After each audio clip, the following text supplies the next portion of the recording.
dipersembahkan oleh Anda kembali bersama kami dalam Dialog 4 Pilar MPR RI. Pak Martin, dulu mungkin ada butir-butir pengamalan Pancasila sebagai terjemahan atau mungkin guidance Pancasila dalam kehidupan sehari-hari. Ini bagaimana dengan sekarang?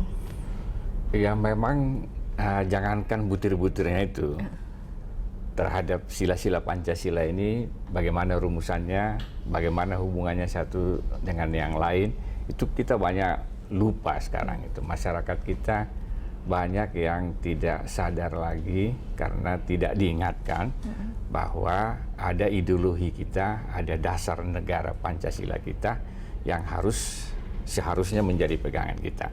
Jadi kalau disebut Pancasila dasar negara, dia itu dasar itu adalah fondasi daripada satu bangunan. Jadi negara itu, bangunan negara ini harus sebenarnya fondasinya itu Pancasila gitu. Jadi harusnya seluruh rakyat itu harus diajarkan, dimasyarakatkan tentang ideologi Pancasila itu. Seperti tadi itu anak-anak dari mulai kecil, termasuk pendidikan sebenarnya harus mengajarkan kepada anak-anak kita tentang nilai-nilai Pancasila. Jadi sekarang ini nilai-nilainya itu sudah harus sering kita sampaikan agar diingat orang, terutama dalam rangka mengimplementasikannya di zaman modern. Di zaman yang semakin maju dalam globalisasi ini. Nah, apa nilai-nilai Pancasila tadi itu? Dulu kan diajarkan kepada kita bahwa kita harus memelihara semangat gotong royong, semangat persatuan sesama bangsa gitu ya. Kita harus memiliki etos kerja yang tinggi supaya maju. Itu adalah Pancasila.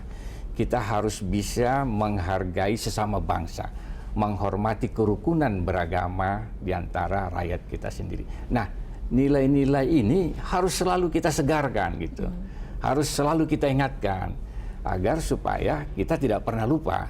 Dan nilai-nilai inilah yang selama 70 tahun telah merekat menjaga persatuan kita. Bayangkan Uni Soviet itu, raksasa dunia.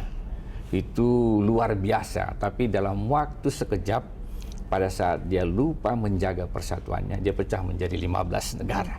Yugoslavia juga pecah menjadi 6 atau 7 negara ya sekarang ini. Nah, itu menunjukkan kita ini yang begitu besar luas. Kalau kita lupa, bukan tidak mungkin itu akan terjadi pada kita, pecah menjadi banyak negara. Maka untuk tidak terjadi itu dari sejak sekarang, kita memang harus menjelaskan lagi nilai-nilai Pancasila itu seperti tadi itu, nilai persatuan, nilai kerukunan, gotong royong, kemudian musyawarah mufakat, kerja keras, etos kerja keras ini harus ditumbuhkan, kemudian musyawarah, ya pendeknya ini yang harus kita pegang sebagai bangsa yang memiliki ideologi. Ya, tapi mungkin ini menjadi tidak mudah pekerjaan rumahnya seperti ini, kemudian mengenalkan nilai-nilai Pancasila, mengamalkan, karena kalau kita lihat di era modern seperti ini, Pak Martin, ini nilai-nilai budaya asing kalau kita lihat masuk dengan sangat mudah dalam kehidupan berbangsa ataupun kehidupan bermasyarakat di Indonesia ini nampaknya hampir tanpa batas. Ini nampaknya seperti nilai-nilai Pancasila sedang berkompetisi dengan nilai-nilai globalisasi yang mungkin lebih mengedepankan kebebasan, individualistis, seperti itu. Ini bagaimana menyikapi? Ya ini memang tidak akan mungkin kita bisa menghalau nilai-nilai global ya. Pasti akan ada mempengaruhi.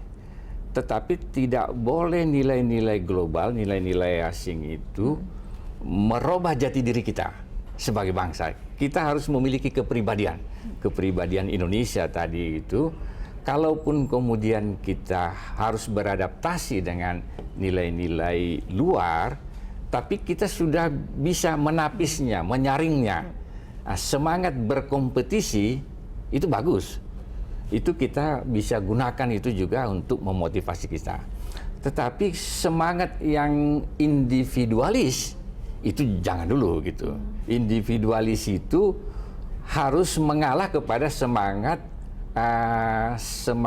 kolektivitas kita, semangat kegotong royongan kita. Itu dulu harus kita munculkan, baru kepada individualis gitu ya.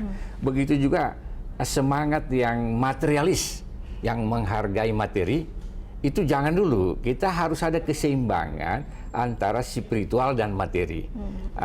Kemudian juga semangat yang mencintai produk-produk luar, nah itu kita harus tapis gitu. Kita harus mengutamakan produksi dalam negeri.